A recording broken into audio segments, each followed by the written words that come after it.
You're listening to The Briefing, first broadcast on the 22nd of May 2024 on Monocle Radio.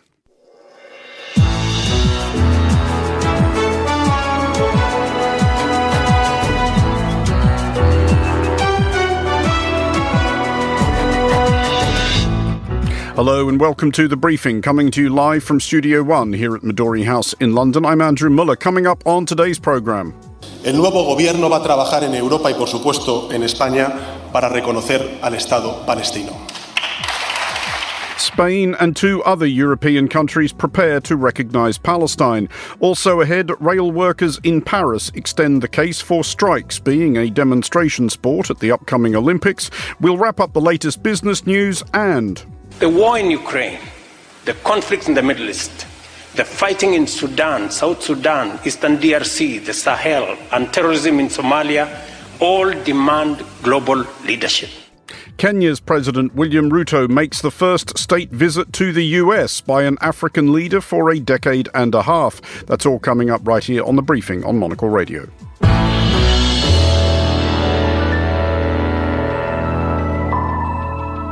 And welcome to today's edition of The Briefing with me, Andrew Muller. Recognition of Palestine as a sovereign state is not news in itself. Vastly more countries do recognise Palestine than do not. It is nevertheless significant, especially given the timing, that the number of Palestine's full diplomatic partners is to be swelled by three more. Norway, Ireland and Spain will recognise Palestine next week.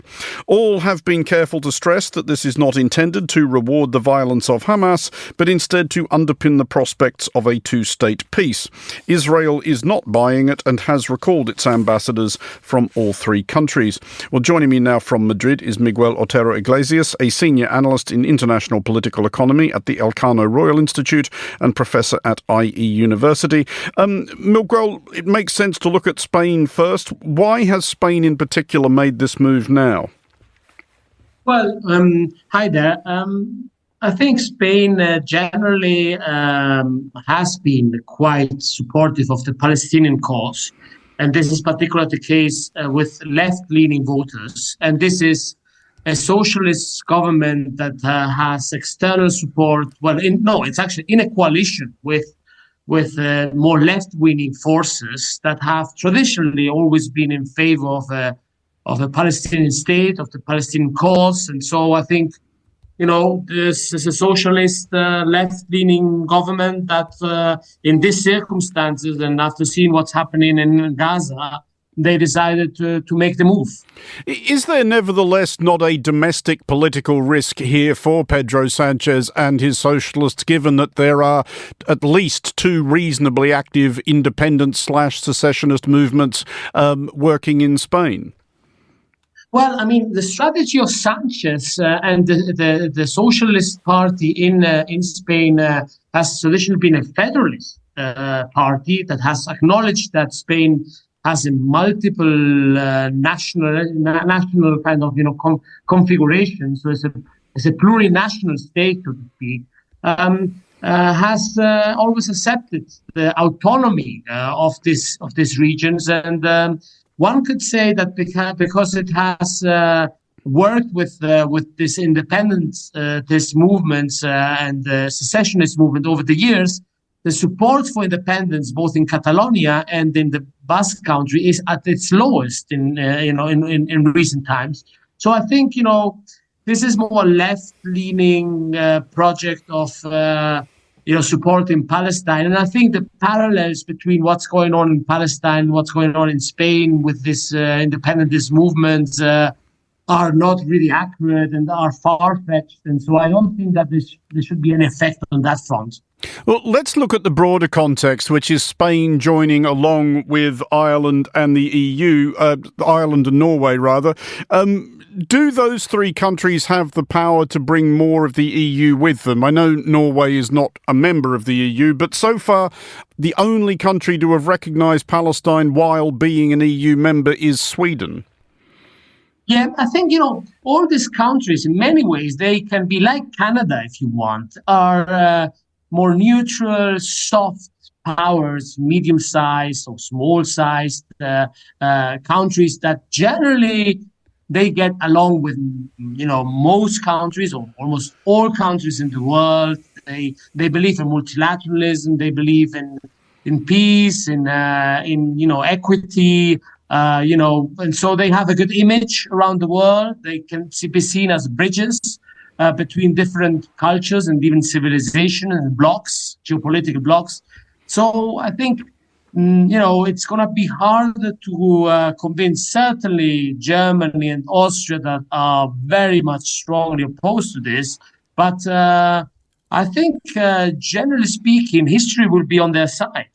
I mean, Israel is obviously very opposed to this, has recalled its ambassadors from all three countries, but is it not arguable that this recognition, at least in the form it is being offered, is quite bad news for Hamas as well? Because nobody is talking about engaging with Hamas. Nobody is discussing Hamas's legitimacy, elected though they were. The rhetoric all seems to suppose that Hamas is no longer going to be a factor. Well, I mean, I think everyone agrees that Hamas's actions are kind of, a sign of desperation of the Palestinian people and that the situation is untenable. And so, given the circumstances and what is happening as well in the West Bank and other places where Hamas is actually not that big of a player, or not even at all there, one could argue, obviously, that, this two-state solution is, in theory, the only viable way out. I think from an Israeli point of view, strong forces, they believe that the whole of this land is Israeli or should become Israeli and have been encroaching on Palestinian land. And so I think here we have to deal between symbolisms and the hard facts on the ground. But I think this is a strong message for Israel that they need to really kind of accommodate the Palestinian people within these territories. But just finally, does this actually alter any of those facts on the ground? In what practical way does this get us any closer to a two-state peace? Well, difficult, I have to say. I mean, difficult, but political symbolism and external support are always important in any conflict, in any situation.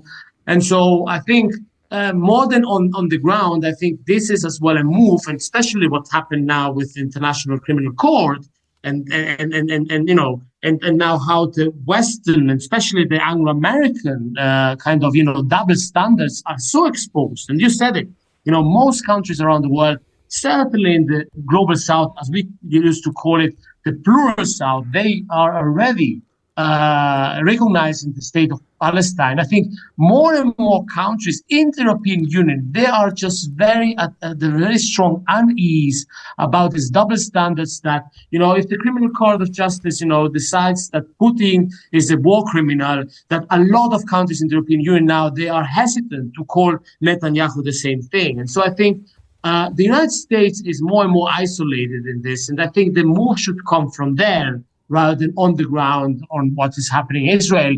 If the United States starts to move to be more forceful in condemning and stopping Israeli action, then we will see these differences on the ground. Miguel Otero Iglesias, thank you for joining us. That was Miguel Otero Iglesias, Senior Analyst in International Political Economy at the Elcano Royal Institute and Professor at IE University. You're listening to The Briefing. Here is Sophie Monaghan-Coombs with the day's other headlines. Thanks, Andrew. Thousands of Iranians have gathered in the capital, Tehran, to mourn the death of Abraham Raisi and 7 other officials who died in a helicopter crash on Sunday. The coffins are now being taken towards Revolution Square in Tehran's city centre and then on to Freedom Square for the next stage of the procession. Russia has launched a satellite that US intelligence officials believe to be a weapon capable of inspecting and attacking other satellites. The Russian satellite's deployment comes as the US alleges Russia is developing a space-based nuclear weapon capable of destroying entire satellite networks. And the Japanese government is considering fully covering expenses for child delivery under the public medical insurance system. The move is the country's latest effort to battle declining births. The national average for childbirth costs stand at around 500,000 yen. Those are the day's headlines. Back to you, Andrew. Thank you, Sophie. You are listening to The Briefing on Monocle Radio, and now to the latest business news with the head of investment at Interactive Investor, Victoria Scholar. Victoria, political circles in the UK are agog with talk that there might be a general election announced today, partly because UK inflation continues to decline. But is it declining fast enough for the government's liking? Well, this was one of the big pledges laid out by the Prime Minister, Rishi Sunak, so no doubt he'll be claiming it as a win that CPI inflation has slowed to 2.3% year on year, which is very close to the Bank of England's 2% target, down from 3.2% in March. However, if we look more closely, inflation actually came in above expectations for April, and financial markets are pushing out their forecast for the timing of the first central bank rate cut as a result. A lot of people were thinking that we could see a rate cut in June, possibly August. Now it looks as though it could even be in November. That's because inflation has come in hotter than anticipated. I mean, how much divergence is there, do we know, in the interpretation of the figures between the government and the Bank of England? Because obviously, well, one area in which the government and Britain's mortgage holders are in agreement is that they would like interest rates to come down, especially for those people looking at renewing a mortgage in the next few months. Yeah, that's right. So, of course, the government always wants to have low interest rates because it tends to boost the economy, fuel spending, and discourage savings. But for the Bank of England, it has a very different mandate. Its focus is to keep price pressures under control. And since COVID, we know that inflation has been a big problem, not just in the UK, but in other economies around the world because of those snarl ups within the global supply chain, and also because of the war in Ukraine that sent commodity prices sharply higher. Now, the fact that inflation has fallen to nearly 2% today doesn't mean that prices have come down.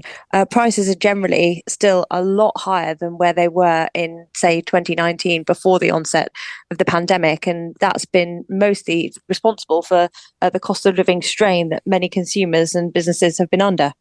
There is some better news, however, for those people who are holding shares in Marks and Spencer. Yes, that's right. We're seeing that the stock is soaring today after it reported annual profits up 58%, beating analysts' expectations, profits coming in at the highest level in a decade. And it's managed to achieve its 12th consecutive quarter of sales growth. The CEO has been spearheading an impressive turnaround for the retailer. It's been revamping its store estate. It's been focusing on more profitable stores, improving its clothing ranges as well. And while its food division is always a winner and continues to enjoy impressive growth, its clothing and home range appears to be catching up as well. So a very good day for shareholders in M&S. I mean, is it surprising, though, given that the usual narrative painted of the British high street in recent years has been doom, gloom, etc.? Yes, absolutely. And M&S has been a laggard, particularly in its clothing and home division for some time. Next was always more of the standout winner. And there's a lot of competition from cheaper e-commerce retailers online. There's Shein, the Chinese e-commerce giant that's looking at doing an IPO in London, along with many other cheaper competitors. But it looks as though people are focusing more now on value, but also sustainability and good quality. And these are three things that M&S is managing to portray in terms of its brand. And just finally, shareholders who are hoping that they will be nearly as fortunate as those who own Marks and Spencer stock are those who have shares in Nvidia. And they've been very, very fortunate over the last year because the stock is up by almost 200% and it's up almost 100% in 2024 alone. There are very high hopes for the stock as it prepares to report its earnings later today. Revenue and profits are expected to jump 200 and 400% respectively. And this is fueled by the boom in artificial intelligence that's propelling US stock markets to all-time highs. But there are very high hopes and the bar is pretty high too. So if there were to be any kind of wobble or disappointment in the numbers, then that could potentially trigger a wave of selling. Well, is anybody calling AI a bubble just yet? Well, I mean, there is certainly talk of a bubble. And when you think about the fact that a stock has rallied by over 200% in 12 months, that's pretty impressive, adding $1.5 trillion to its market cap. Nvidia is a name that we might not have heard of a few years ago, and now it's grown to become the third largest company in the United States. So possibly some semblance of a bubble. Victoria Scholar, thank you for joining us. You're listening to The Briefing on Monocle Radio.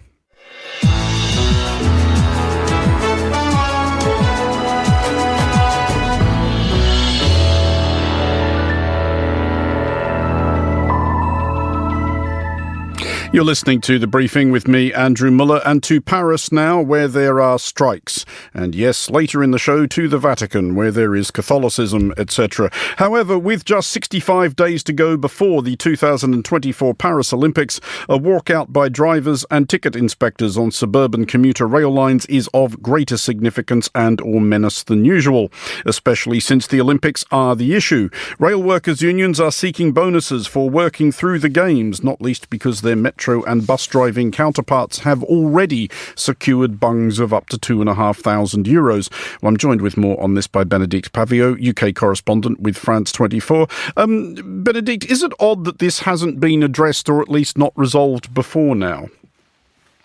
Well, look, this is not unheard of, that Olympic Games are double-edged swords, and that most countries, most cities around the world are really confronted with either, we know, building problems, that's not a problem, or everything is ready in Paris, but that there are different sectors of industry that decide that they are going to, some would say take advantage, others would say get a bonus for what is a really increased hours, cancellation of holidays. So, for example, what has been addressed is Paris garbage collectors, who last week won a pay rise on top of their Olympic bonus.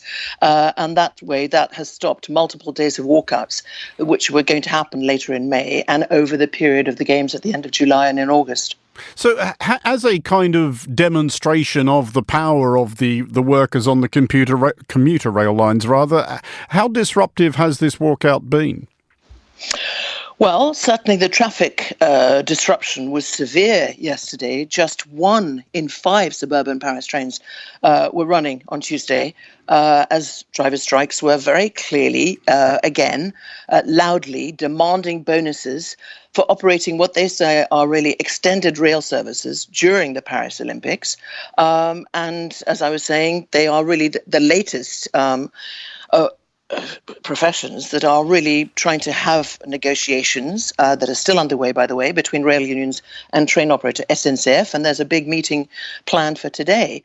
So they're trying to secure bonuses. It is clear that the country will be totally mobilized, not to mention also the many police and soldiers. That will be absolutely unprecedented, absolutely huge, with about 30,000 police, soldiers and police on top of that, many thousands. So there's also that security risk, which is very much a modern feature, risque d'attentat, it's called in French, the risk of a terrorist attack, which unfortunately France has had many. The implied threat here is obvious enough, but are there genuine worries in French authorities about the prospect of the Games themselves being disrupted by industrial action?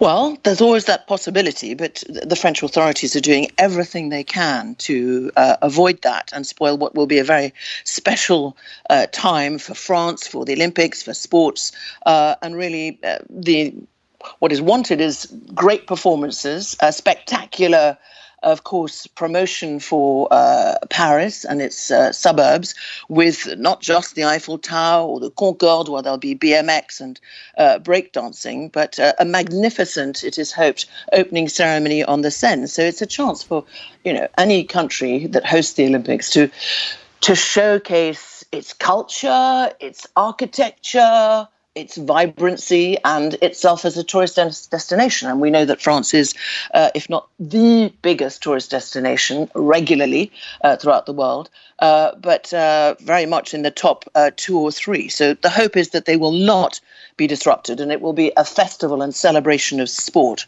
And as you were saying earlier, I mean, the rail workers, that is, are far from the only French workers who have tried their luck in the lead up to the Games. We've even seen workers at the Mint who are making the medals going on strike. But amid all of this, is it possible to say where the sympathy of the French public, especially the Parisian public, lies? Well, there's no doubt that there's huge pride and fervour at the fact that Paris will be hosting the Olympics. And of course, there's a great tradition, and France sees itself very much in that Olympic tradition, having really encouraged the revival of the Olympics throughout the world.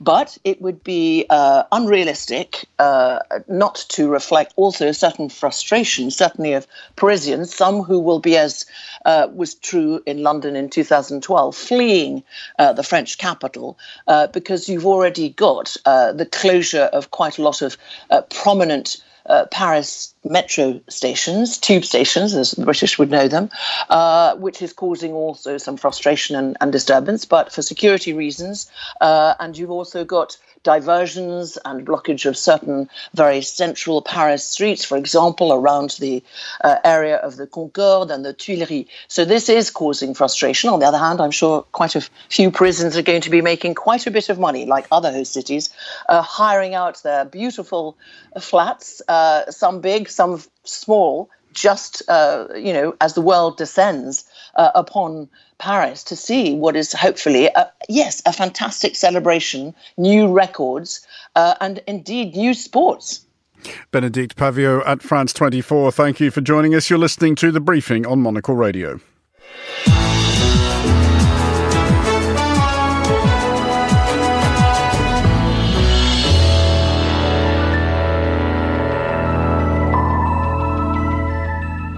This is The Briefing on Monocle Radio, and finally on today's show, Kenya's President William Ruto will be welcomed to Washington, D.C. later today by First Lady Jill Biden at the start of the first state visit to the U.S. capital by an African head of state since 2008.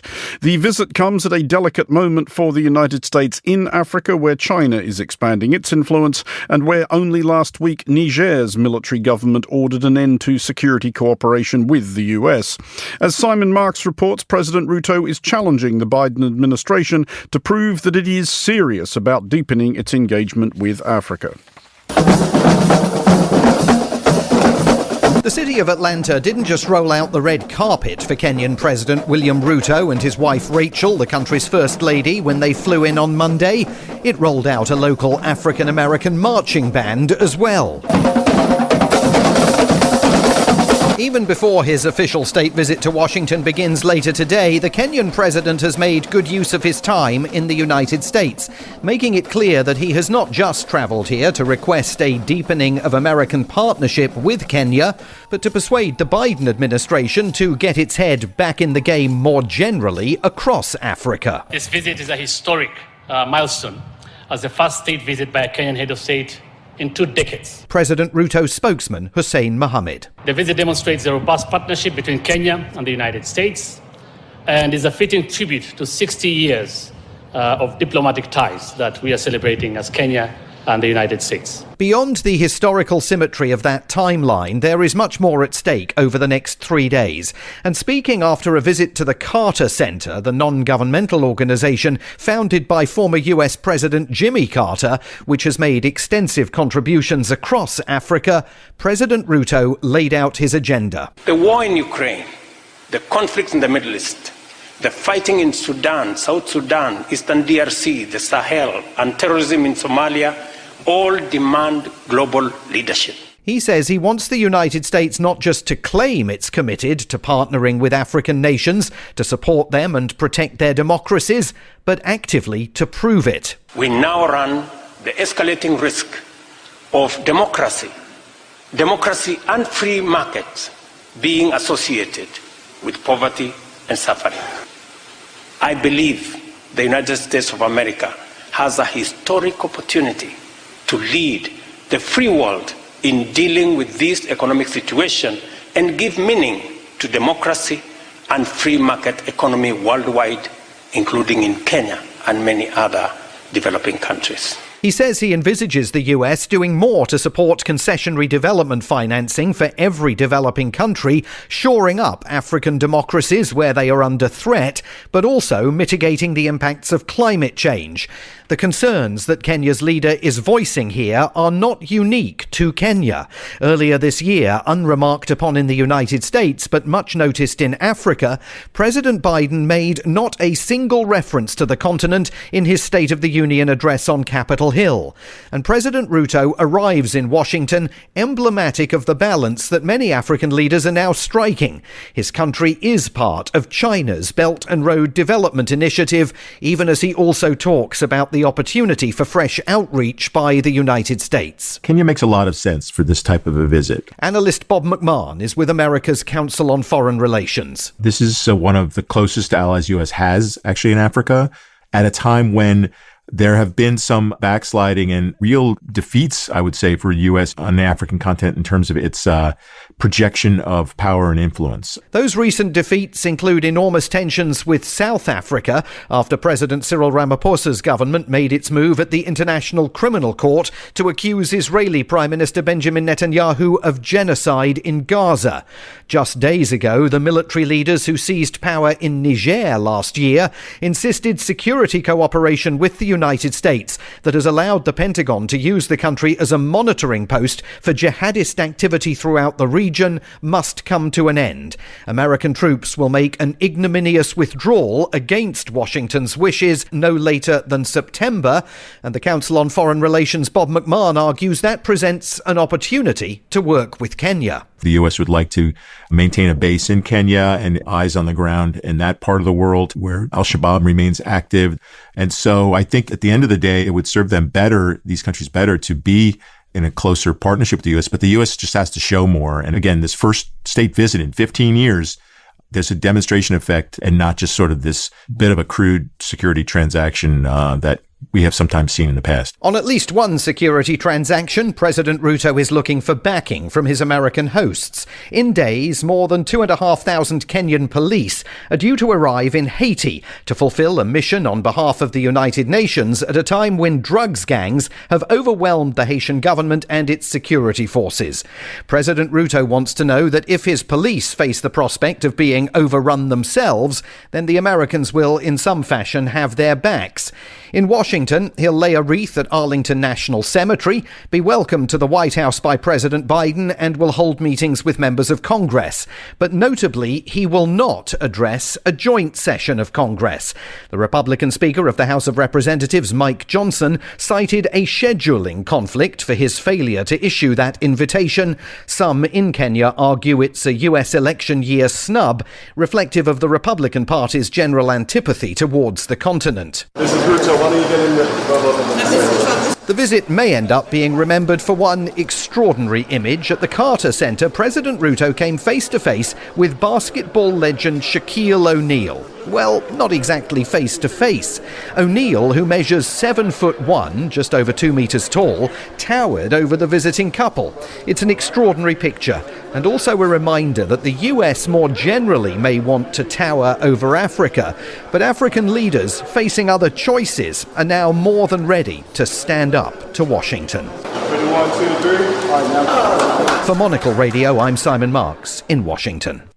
Thank you, Simon. That is all for this edition of The Briefing. It was produced by Tom Webb, our researcher was George Ruskin, and our studio manager was Steph Chungu. The Briefing returns tomorrow at the same time. I'm Andrew Muller. I'm back with The Daily at 1800 London. Thanks for listening.